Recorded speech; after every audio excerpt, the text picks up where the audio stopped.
Hey everyone, Marcus Strange here, back with another workout video. Last time we were doing stretches, this time I'm going to show you punches. Just a quick disclaimer, this is more punching if you're doing boxing and MMA. This isn't punching you would use in self-defense, which I'll go into more detail in that in a future video. So just be aware that if you needed to defend yourself, you wouldn't normally use a basic punch to defend yourself because your knuckles would be exposed. In boxing and MMA, you usually have your hands wrapped up. That protects your hands from breaking. But if you're out on the street and someone comes up to you, you punch them in the head, like in the forehead right here, which is the hardest part of the skull, you're going to do more damage to yourself to that person. So to start out, I'm going to show you the jab. So before I hit the target, I just want to show what the jab looks like. It's going forward like that.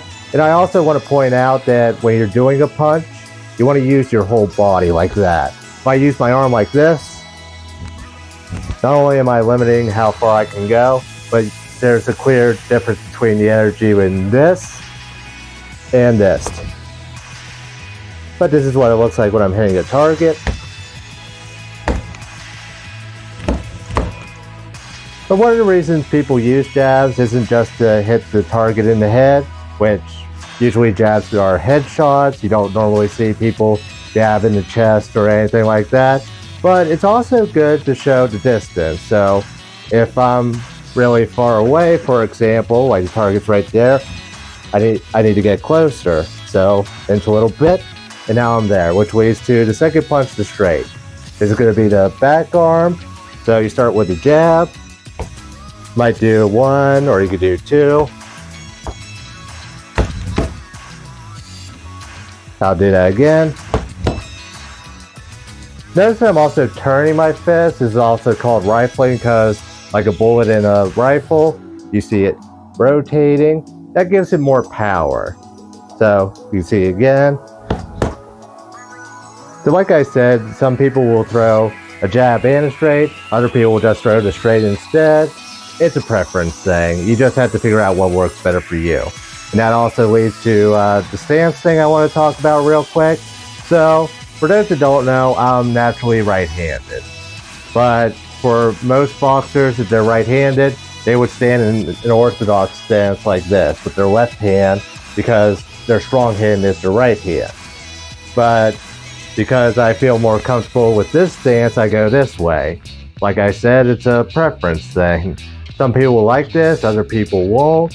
And it's also a thing that it depends on the martial art too. Different martial arts will teach you different things. So in boxing, like I said, they'll tell you to have your strong arm in the back and the weak arm as your lead.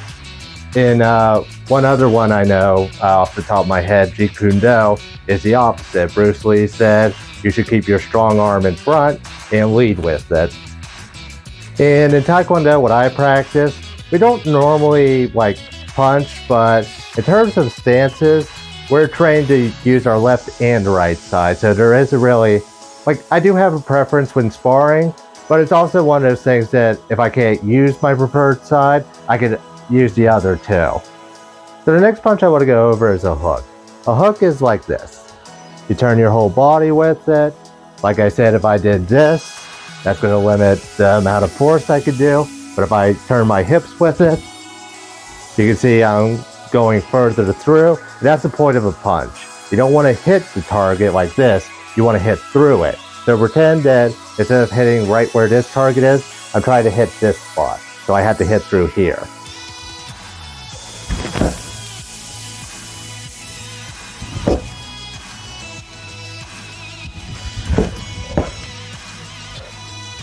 Two different hooks for you. That's one of the fun things about this. You can do both. I normally wouldn't because that's just how I do it. I would do a couple jabs and a hook and then get back out.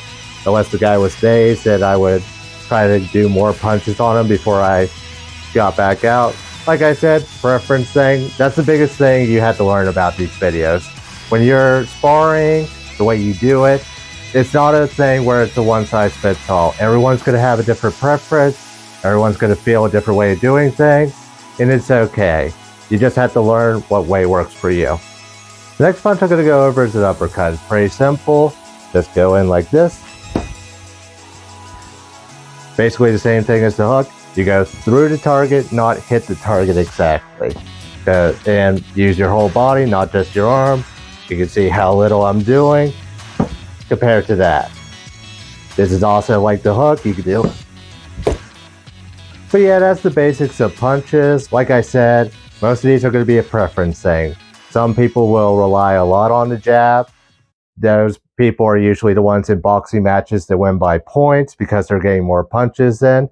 Others will want to just win the fight within the first few rounds and go crazy with their punches and try to knock the person out. Like I said, it's a preference thing. Just to give an example, what I was talking about with relying on the jab and trying to win on points, that would be something like Muhammad Ali would do because that's how he did it. He would tire his opponent out, and when he finally got the opening in like the later rounds, he would go in for the kill. And then, like I was saying, a person that would go in just wanting to kill their opponent with their punches, that would be someone like Mike Tyson. He's a guy that he just tries to kill you within the first few rounds. And the reason he does that is because, and you saw this in real life if you're a fan of boxing, Mike Tyson didn't last the whole fight. Like when he would go later on in the rounds, I believe Holyfield took him to the 7th round, and that's when he knocked him out in their first fight. I'm sure someone's going to correct me if I'm wrong in the comments, but I just wanted to show you the basics of punching, help show you like how you're going to, if you're interested in getting into boxing or MMA, how you would go about doing the punches. And like I said, this is all for the competition side of punching.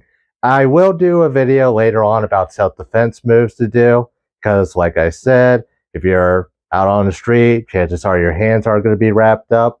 And if you try to punch someone in the forehead, like I said, you're going to do more damage to your hand. I don't mean to reiterate. It's just, it's very important that you remember all this stuff in case that ever happens. And like I said, I will be more than happy to show you a self-defense video in the future. Anyways, that's it for this one. I'm Marco Strange. Stay safe. Stay strange.